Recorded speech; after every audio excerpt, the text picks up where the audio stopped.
बाके बिहारी कजरारे मोटे मोटे तेरे हाय नजर ना लग जाए होए होए होए नजर ना लग जाए हाय हाय हाय नजर ना लग जाओ।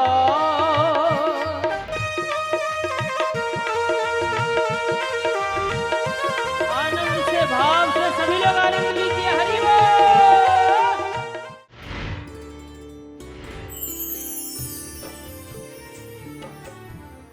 श्री हनुमान जी महाराज की, महाकाल भगवान की, नर्मदा महारानी की, अपने अपने गुरुदेव भगवान की, श्रीमद् भागवत महापुराण की, सब संतन की, सब भगतन की। नमः पार्वती पत हर हर महादेव। श्रम श्री संस्था की धार्मिक प्रस्तुति, आप सबका प्रेम, आप सबका सहयोग, आप सबका भाव, आप सबको सादर जय सिया राम, नमस्कार, राधे राधे। हम लोग कथा की विधा में प्रवेश करेंगे। जो श्रोता हमारे समक्ष बैठकर इस रामलीला मैदान से कथा सुन रहे हैं उनको भी साधुवाद, और जो अपने घरों में बैठ करके देश दुनिया में इस कथा का आनंद ले रहे हैं उनको भी साधुवाद। बहुत प्रसन्नता होती है कि लोग इस कथा को अपने घरों में भी आनंद ले रहे हैं साधना पर। और आज सुबह ही एक माई ऑस्ट्रेलिया से फोन किया, वहां पर बड़े आनंद से रोज सुन रहे हैं। तमाम जगह आप आनंद लेते हैं, उन सबको साधुवाद। हम सीधे आपको कथा में ले चलने के लिए तैयार हैं। व्यासपीठ सबका वंदन करती है और सीधा आपको विधा में जोड़ने का प्रयास। नंदा स्वात्मज उत्पन्न जाता लादो महात्मना।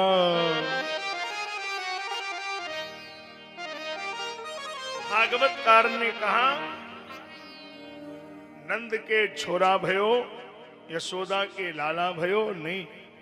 उन्होंने कहा नंदा स्वात्मज उत्पन्ने जाता लाधो महात्मना। उसी को आपने कल बड़े आनंद से बोला है, इसको मैंने अभी श्लोक में बोला, नंदा स्वात्मज उत्पन्ने जाता लाधो महात्मना। और आप इसी को हिंदी में बोल रहे थे कल, नंद के आनंद भयो जय कन्हैया। तो इसमें आनंद ही प्रयोग है, इसमें बेटा प्रयोग नहीं है, लाला प्रयोग नहीं है। नंद के आनंद भयो, आह्लाद है ना, प्रसन्नता। तो ये आनंद है। और ये ऐसा नहीं है कि नंद के घर में आए तो आनंद है। ये जहां जिसके दरवाजे पहुंच गए वहीं आनंद हो गया। दशरथ जी के घर में गए तो वहां आनंद हो गया। परमानंद पूरी मन राजा, कहा बुलाई बजावहु बाजा। दशरथ जी के घर में परमानंद हो गया। और जब मिथिला में पहुंचे तो जाहि जहां दो बंधुवर, तहां तहां परमानंद। और जब केवट के द्वारे पहुंचे, अति आनंद उमगी अनुरागा, केवट चरण पखारन लागा। अति आनंद हो गए। और जब देवकी माता के आंगन में पहुंचे तो वसुदेव सुतम देवम कंस चाणूर मर्दनम, देवकी परमानंदम कृष्णम वंदे जगद्गुरुम। देवकी परमानंदम हो गए। और स्वयं उन्होंने इस बात को चित्र कुरुक्षेत्र के मैदान में खड़े होकर के कहा, मैं ही वो आनंद हूं, नित्योहम निर्विकल्पोहम निराकारोहमव्यः सच्चिदानंद स्वरूपोहम परिपूर्णोस्मि सर्वदा। 3 शब्द निकल करके आते हैं। सुख क्या है, दुख क्या है और आनंद क्या है। हम ऐसा बोल देते हैं कि हम सुख में हैं, आनंद में हैं, लेकिन व्याख्या अलग है। सुख अलग है, दुख अलग है, आनंद अलग है। तीनों को अलग अलग हम परिभाषित कर दे रहे हैं। ठीक है ना? अब जरा समझ लो, आप एक एक पर चिंतन कर लो।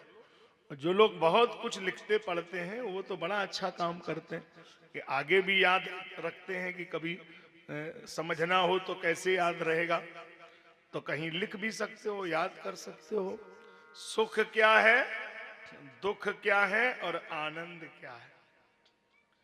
हमारे मन की इच्छा पूर्ति होने में हमारा सुख है और हमारे मन की इच्छा पूर्ति न होने में हमारा दुख है।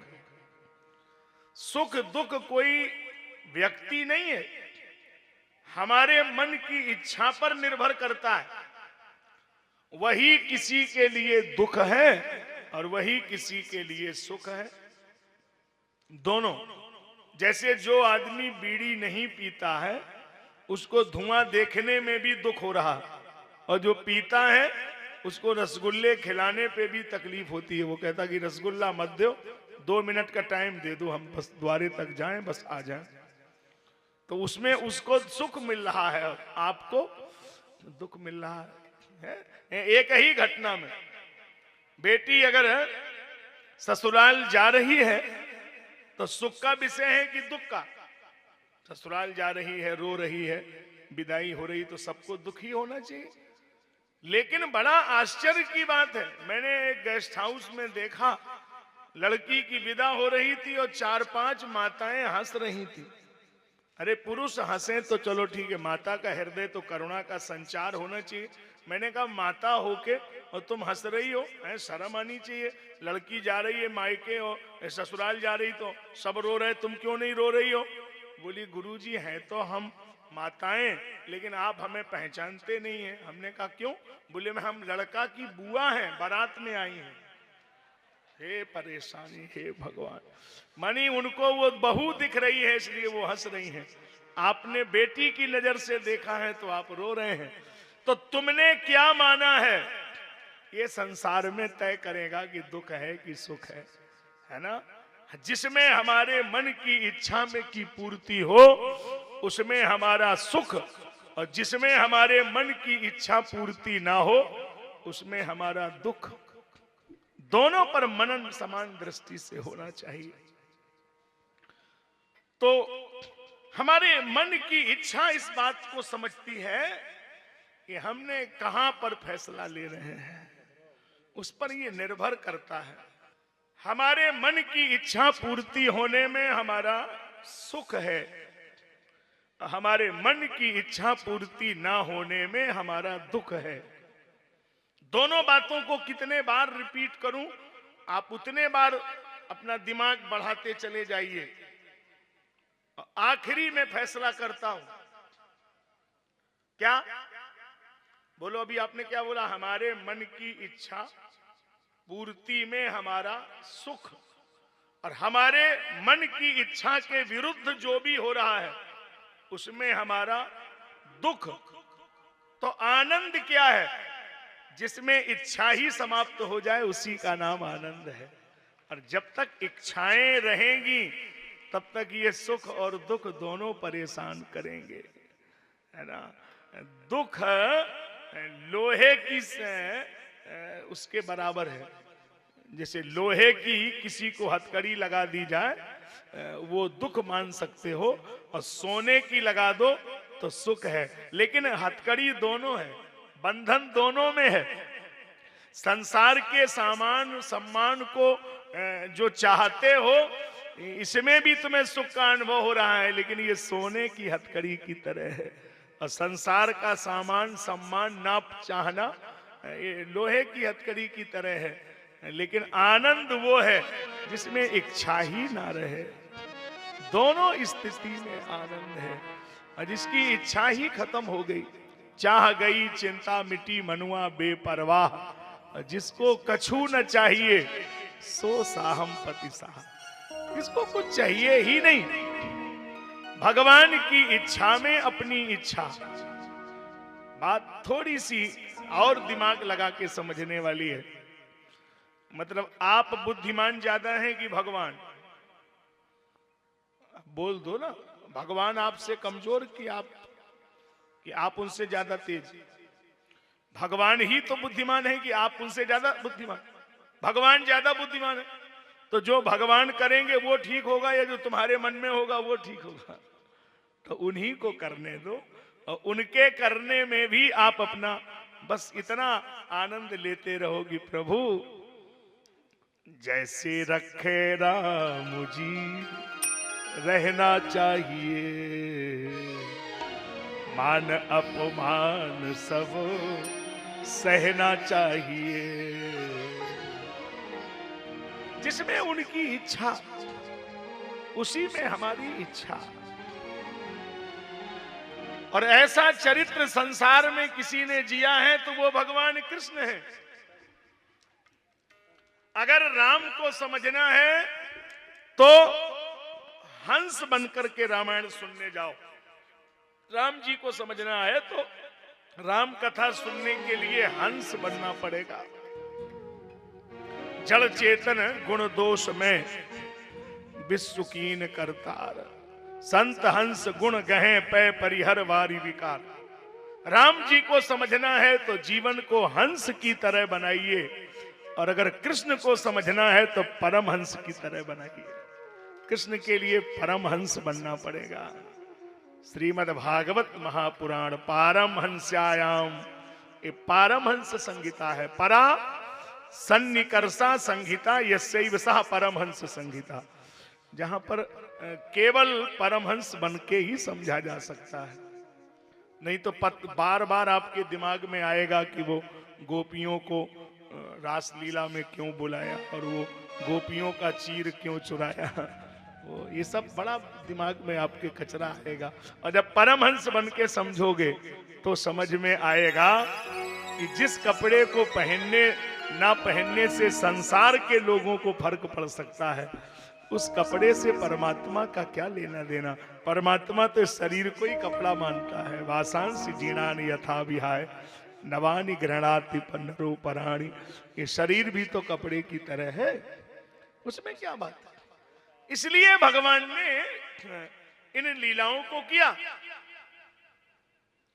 अभी बड़ा गंभीर प्रश्न है, उठाना इसलिए जरूरी हो गया कि गंभीर है तो उठा ही दो।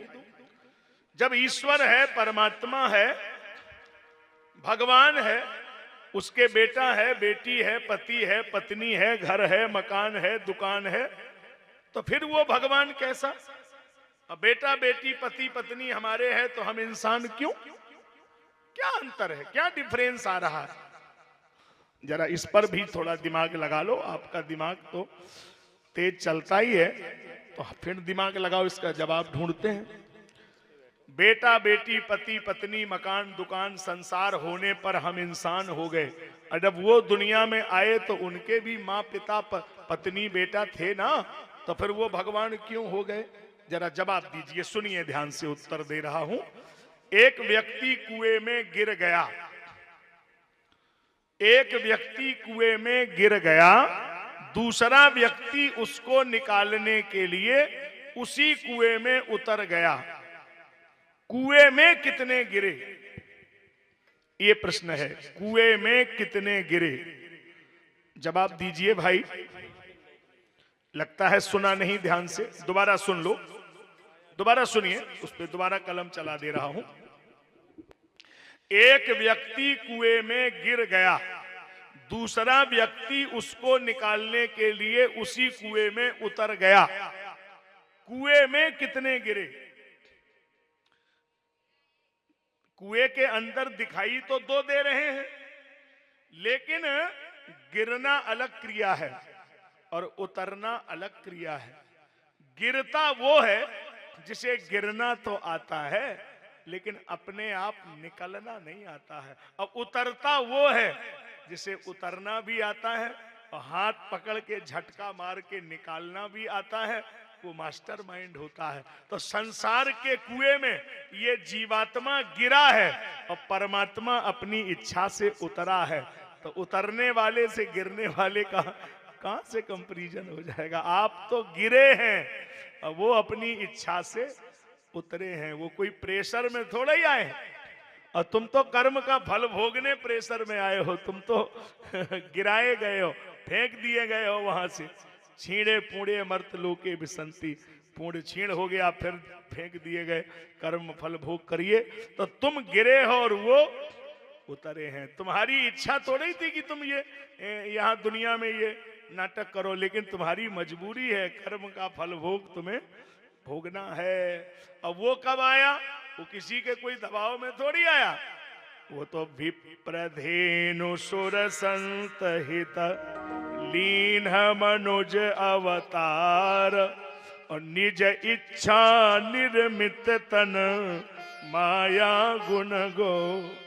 निज इच्छा, उसमें प्रेशर कुछ नहीं है, उनकी निजी इच्छा है। इसलिए अच्छा, अब तीसरा प्रश्न ये खड़ा हुआ कि हम कथा में क्यों आए, हमें आपने कथा में क्यों बुलाया?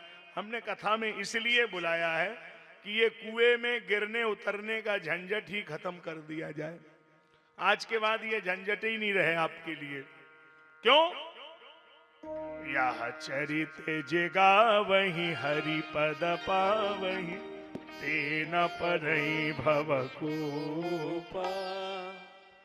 कई लोग आजकल बड़े पद के चक्कर में फिर रहे कि हमें मंडल अध्यक्ष बनाओ, हमको वो कमंडल अध्यक्ष बनाओ, विधानसभा अध्यक्ष बनाओ। अरे ये पद लीजिए ना जो हम दे रहे हैं, कोई 2 पैसा नहीं लेगा। हरि पद पावही तेन परहि भव कूपा। ऐसे पद लीजिए जिससे भगवान के धाम में जगह मिले। ये कौन सा अध्यक्ष? वो तो अब बताओ, कोई अध्यक्ष मान लो तुम्हें बना भी दिया जाए, तो अध्यक्ष बनने के बाद तुम्हें भूत लगेगा, भूत लगेगा। आज तक कोई ऐसा अध्यक्ष नहीं है और कोई पद वाला नहीं है जिसमें भूत ना लगा हो। आगे चल के लिखा जाएगा भूतपूर्व अध्यक्ष, भूतपूर्व। तो ये भूत तो लगेगा। इसलिए आप तो भगवान की कथा में बैठो, इसमें भूत पिशाच निकट नहीं आवे। महावीर जब नाम, आनंद में मस्ती में जीवन का आनंद लो। को भूत भूत लगेगा साहब, चक्कर छोड़िए। भगवान कृष्ण का आनंद से उत्सव मनाया जा रहा है। कल यहां भी मनाया जा रहा था। बधैया बाज आज नंद द्वारे, बधैया आज नंद द्वारे। कल हल्ला तो बहुत हो रहा था, लेकिन बधाई तो हो ही नहीं पाई। आज ही गा दे रहे हैं, 2 मिनट गा दे रहे हैं। जिनका मन है जल्दी से। बधैया बाजे आज नंद द्वारे, आज नंद द्वारे, आज नंद द्वारे, हाँ आज नंद द्वारे, आज नंद द्वारे, आज नंद द्वारे, आज नंद द्वारे, आज नंद द्वारे, आज नंद द्वारे, आज नंद द्वारे। बधैया बाजे आज नंद द्वारे, बधैया बाजे आज नंद द्वारे।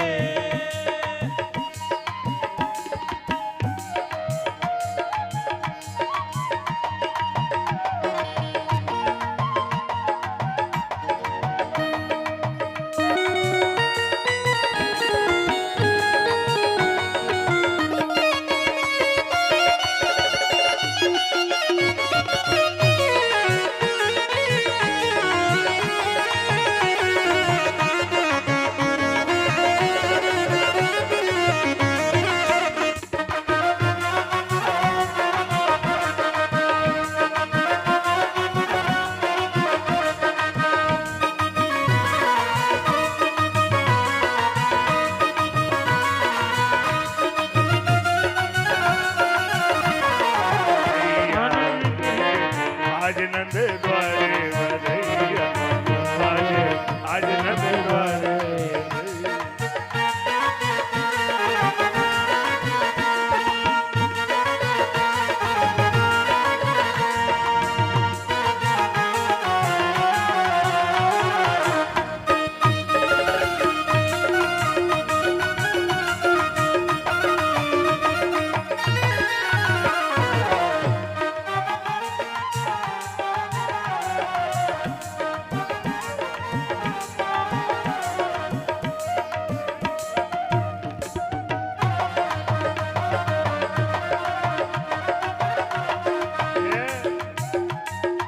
देखो भाई, अब हम बीच बीच में भी मौका आपको देंगे, लेकिन क्या करें, घड़ी हमारे सामने रखी है, बड़ा अब क्या करें, बड़ी मजबूरी है ना।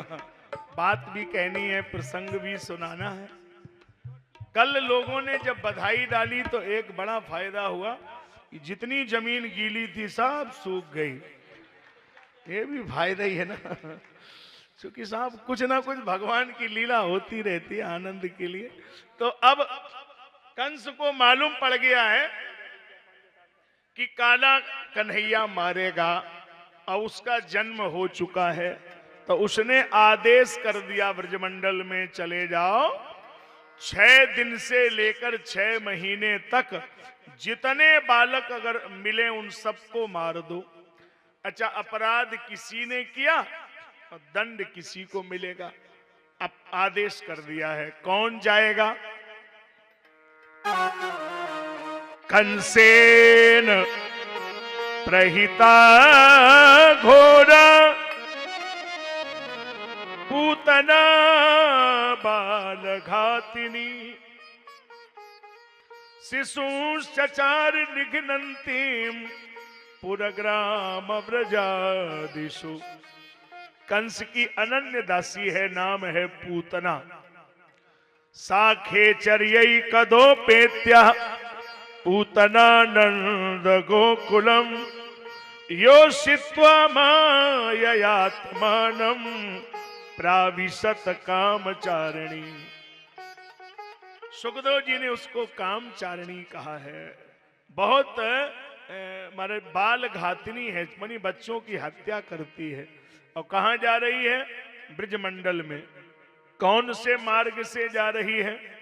साखेचर्यै कदोपेत्या पूतना नंद गोकुलम।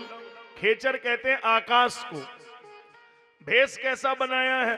ताम केश बंधम व्यतसिक्त मल्लिकाम ब्रहिण्यतम बस्तन कृच्छ मध्यमाम सुबाससम कंपित कर्ण भूषणै तुषो लसत कुंतल मंडिताननम। मालती के फूलों के बड़े बड़े बढ़िया से हार बनाए, गजरे बनाए, बढ़िया बढ़िया इत्र डाला है, श्रृंगार किया है, बढ़िया साड़ी पहन करके गई है और नंद के गांव में पहुंच गई। भेष तो बहुत अच्छा है, भेष बड़ा प्यारा है? अच्छा, अब आज बिहारी जी के छठी का बलुआ हो रहा है। बेटा बेटी होवे तो उसका छठी भी होवे। यहाँ नहीं होवे, भोपाल में होवे ना। अच्छा, छठी में कढ़ी बने, बड़ी बने, बड़ा बने। हाँ, कोई बता रहा था भोपाल में कढ़ी बहुत अच्छी बनती है। हम ज्यादा कहेंगे नहीं, किसी को पानी आ जाए क्या फायदा। तो इतना बढ़िया कढ़ी बने, बड़ी बने, बड़ा बने, बड़ा बढ़िया बढ़िया माल बने साहब। और बलुआ लगे, आंगन में ढोलक बजे, क्या आनंद आवे। अब वो पूतना भी बलुआ में आ गई है। देखो, इस मामले में हमारी माता जी लोग बहुत अच्छी हैं, हम उनका तारीफ करते हैं, वंदना करते हैं।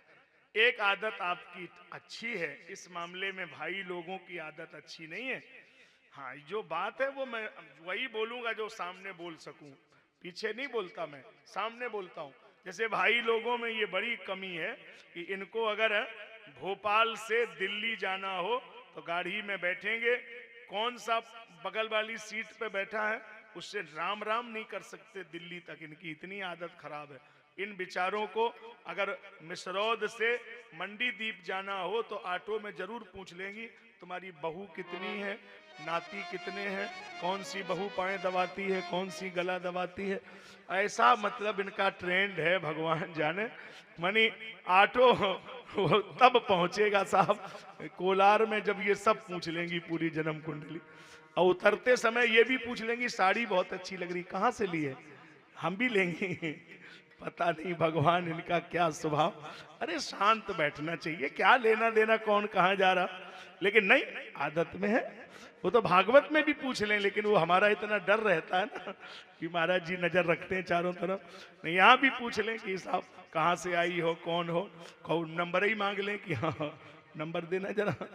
तो ये सब बड़ा भाव। अब माता जी लोगों का, अब ये बुलौआ लगा है, सोचो बिना परिचय के वो आ गई, उसको क्यों अंदर आने दिया, लेकिन अब वो बातचीत में थोड़ा सा हो गया, तो अब आ गई और पूरा बुलौआ लगा है, बधाई हो रही है।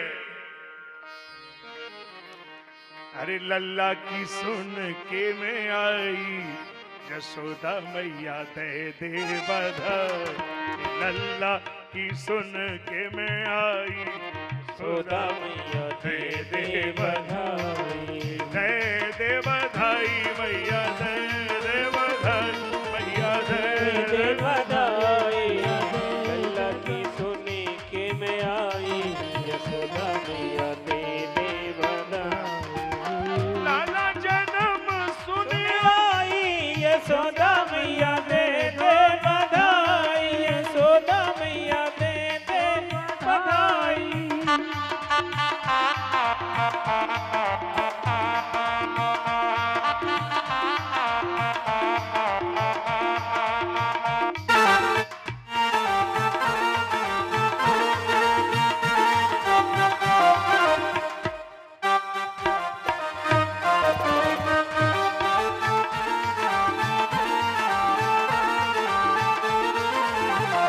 लाला जन्म सुन आई, यशोदा मैया दे दे बधाई, लाला जन्म सुन आई, यशोदा मैया दे दे बधाई।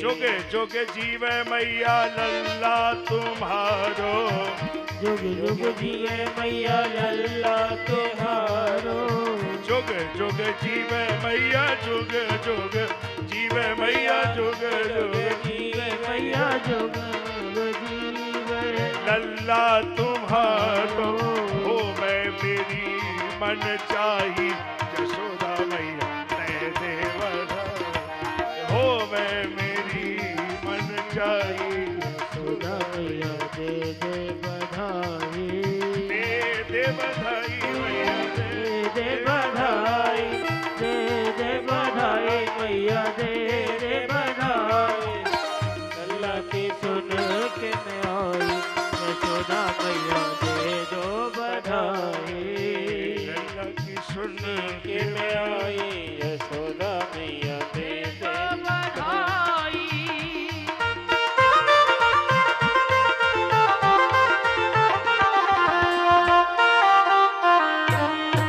हरि बोल।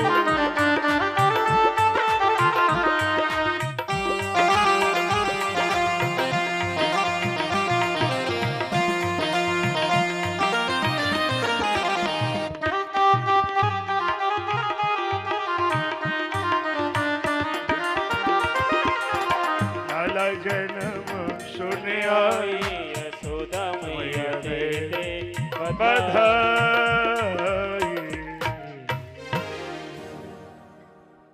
मैया यशोदा ने क्या किया कि उसकी गोद में लाला को ही दे दिया। माई बोली जाने किसके भाग्य से, जाने कैसे मेरे घर में यो लाला हो गो, ले ले मैं तेरे लाला ही तेरे को दे दूं। और लाला गोद में दे दिया। अब जब गोद में दे दिया तो मौका पाते ही पूतना बाहर निकल गई। अब मौका पाते ही बाहर निकल गई लाला को गोद में लेकर के, और जहर लगा के आई है, वो लाला को दूध पिलाना चाहती है। लाला समझ गए कि इसको तो मरना है, और किसी के बलुआ में मारूं तो अच्छा नहीं लगेगा। तो लाला छाती पे बैठ गए, दूध पीने लगे, आंख बंद कर लिया, योग माया को आदेश कर दिया, तो पूतना उड़ने लगी। उड़ने लगी और चिल्लाने लगी, लाला हमें छोड़ दो। लाला ने कहा, देखो छोड़ने की तो बात ही मत करो, हमारा स्वभाव ये है कि हम बहुत जल्दी किसी को पकड़ते नहीं हैं, और एक बार अगर हम किसी को पकड़ लें तो फिर उसको छोड़ते नहीं हैं। ये तो हमारी आदत में ही नहीं है।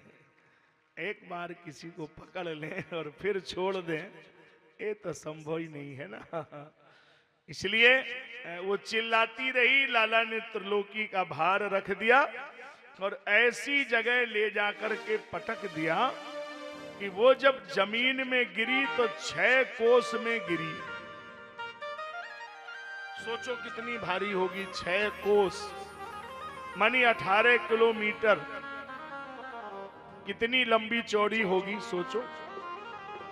कोई महात्मा हमसे कह रहे थे कि पूतना का शरीर कुल्हाड़ी से काट के चक्रोड़ निकालेंगे, कितनी भारी होगी। एक महात्मा बता रहे थे कि उसके हाथ टूट के गिरे तो हाथरस हो गया, और उसकी अलकें गिरी तो अलीगढ़ हो गया। बताइए कितना भारी होगा पूतना का शरीर। खैर हमें इन बातों से मतलब नहीं, हमें तो वो बात समझनी है जो इसमें लिखी है। लिखा ये है कि 6 कोस में गिरी। 6 कोस का मतलब किलोमीटर से नहीं जोड़ा जाएगा, फिर उसका मानक होगा खड विकार जित अनग अनामा। जीवन में जब अविद्या रूपी पूतना नष्ट हो जाती है तो 6 विकार नष्ट हो ही जाते हैं। ये 6 विकार हैं तो वो नष्ट हो ही जाते हैं। भगवान ने आंख बंद कर लिया, ये समझने वाला विषय हुआ थोड़ा सा।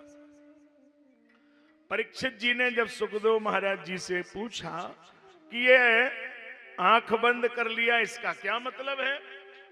बोले मतलब बहुत सीधा है। पूतना राक्षसी घोरा बालहगिनी रुधिरासना, ये बालहगिनी है, छोटे छोटे बच्चों की हत्या करती है, और ऐसी हत्यारिणी का मुंह नहीं देखना चाहिए, इसलिए भगवान ने नेत्र बंद किए। दूसरी बात यह है कि ये अविद्या है और कृष्ण ब्रह्म है। ब्रह्म अविद्या को पूर्ण दृष्टि से देखेगा तो अविद्या ठहरेगी नहीं, और ठहरेगी नहीं तो लीला होगी नहीं, इसलिए भगवान ने नेत्र बंद किए। तीसरी बात यह है कि भगवान कन्हैया ने भगवान शंकर जी का ध्यान किया। रोषम समन्वितो पिबत श्लोक आया है। रोष का मतलब सावई रोधकम रुद्रा, शंकर जी के लिए प्रयोग होता है। तो कन्हैया जी ने आंख बंद करके भोले बाबा का हृदय में ध्यान किया। उनसे कहा कि भोले बाबा, हम तो ब्रजमंडल में माखन मिश्री खाने आए और ये हमारी माता जी कहां से आ गई जहर पिलाने। अब मान लो बोहनी खराब हो जाए तो दुकानदारी खराब होगी। बताओ, हम तो माखन मिश्री खाने आए, ये जहर पिलाने आ गई, और हमने तो जहर पिया नहीं तो हमें आदत नहीं, और आपने तो मान लो कटोरे ही में पिया है तो आपको तो आदत है। तो हृदय में आप आ जाओ, इसमें जहर निकले तो तुम्हारा नंबर, दूध निकले तो हमारा नंबर। इसलिए भोले बाबा को हृदय में बुलाया। अब तो बात समझ में आपके आ ही गई होगी, थोड़ी थोड़ी। नहीं आई है तो और समझ लो, कोई बात नहीं। अपन ऐसी कथा करते ही नहीं कि सुनो या ना सुनो, जबरदस्ती सुना के मानेंगे। कैसे सुनोगे वैसे सुना के मानेंगे, लेकिन ऐसे छोड़ते नहीं है किसी। तभी ना इतने दिन से आप लोग सुनते हैं। जो बात कहेंगे वो दिमाग में फिट करके देंगे, हमारी जिम्मेदारी है, इसके लिए बैठे ही हैं साहब। बात ये है नारायण, ये राजा बलि की बेटी है, इसका नाम है रतनमाला। बामन बनकर के भगवान जब बलि के घर में गए, तम वटुम वामनम दृष्टवा, कल आपने सुना, छत्रम सदंडम सजनम कमंडलम। जब बामन भगवान पहुंच गए बामन बनकर के। अच्छा, इसमें एक बहुत अच्छा प्रेरणादायक बात है। बामन भगवान जितने बड़े थे उनका दंड भी उतना ही बड़ा था। कोई व्यक्ति जब डंडा लेके चलता है तो डंडा भी उसका 5 फुट 4.5 फुट उसी लंबाई का तो रहेगा। तो जब ये बामन बन के गए, छत्रम सदंडम सजलम कमंडलम, दंड भी है, छत्र भी है, कमंडल भी हाथ में है, तो इनका दंड कितना बड़ा रहा होगा? उतना ही बड़ा रहा होगा जितने बड़े ये थे। तो ये तो वामन अंगुल के थे। अब विचार करना, भगवान तो वामन से विराट बन सकते थे, लेकिन ये लकड़ी कभी विराट नहीं हो सकती थी। लेकिन भले आदमी के संग में जब वो लकड़ी आ गई, तो जब भगवान विराट हो गए तो लकड़ी भी विराट हो गई। ज्यों वामन कर दंड लिखा है, जैसे वामन की लकड़ी वामन के बराबर हो गई, उसी तरह से कोई छोटा आदमी भी बड़े आदमी की संगति में आ जाए तो वो बड़ा लगने लगता है ना। संगति का असर है। संसर्गजा दोष गुणा भवंती, संसर्ग से ही तो दोष गुण उत्पन्न होता है। तो यहाँ भगवान वामन बनकर के जब बलि के घर में आए तो रतनमाला ने देखा, जो बलि की बेटी है, रतनमाला ने कहा, इतनो प्यारो, इतनो छोटो, इतनो सुंदर बेटा मेरे हो जाए तो मैं दूध पिलाऊं, धन्य हो जाऊं। और जैसे ही भगवान ने तल बितल पाताल नापा तो रतनमाला ने कहा, ऐसा छलिया लड़का मेरे हो जाए उसको जहर दे के मार दे। मैं भगवान बोले, दोनों लिखे ले रहे हैं। अहो बकीयम स्तन काल कूटम जिघांसया पाययद साध्वी लेभे गतिम धातृच्युताम ततोन्यम कंबा दयालुम शरणम ब्रजेम। कितने दयालु भगवान हैं, जहर को भी पी लिया साहब हैं। वाह प्रभु वाह। अच्छा, अब आपके दिमाग में बिल्कुल आ गया ना। जैसे जहर किसी को भी पीना है तो आंख बंद करके पीना है। जहर का मतलब वो नहीं जो तुम समझ रहे हो, वो पॉइजन नहीं। कोई कोई बातें भी वो जहर से कम नहीं होती हैं, इनको भी पीने की आदत डालो ना। आंख बंद करो, पी जाओ, छोड़ो। क्या मतलब है? आवत गारी एक है, उलटत होए अनेक, कह कबीर नहीं उलटिए रहे एक की एक। किसी ने कहा, किसी ने सुना, जाने दो। बहुत ज्यादा टेंशन नहीं लेना चाहिए। कई लोग तो हम देख रहे हैं आजकल, कोई बात का टेंशन नहीं। बड़ा हमें कहने में संकोच लग रहा है कि एक माता के यहां हम ठहरे थे और वो दिन में कई बार टेंशन में मिलती थी। तो हमने एक दिन पूछा कि टेंशन क्यों? पति पत्नी, बेटा बेटी, लड़ाई झगड़ा, घर में कोई परेशानी? बोले घर में महाराज कोई परेशानी नहीं है, फिर टेंशन 1 बजे के बाद खत्म होगा। क्यों? बोले 1 बजे जब सीरियल खत्म हो तब टेंशन हो। सीरियल की टेंशन? हे परमात्मा, हे ईश्वर, सीरियल से क्या टेंशन है? बोले वो कल देखा था वहीं अटका है, अब आज का एपिसोड देखें तब टेंशन दूर हो। अरे अपनी निपटा नहीं पा रहे हो, सीरियल की और टेंशन लेके बैठे हो। अरे सीरियल में कोई हो? बोले नहीं, वो सीरियल में दिखाया गया कि वो बहुत बीमार है। अरे हमने कहा ना बीमार है ना कोई अस्पताल है, वो तो सब झूठ का पुलिंदा है। वो में कोई बीमार होता है? वो तो झूठ में सब खेल चल रहा है।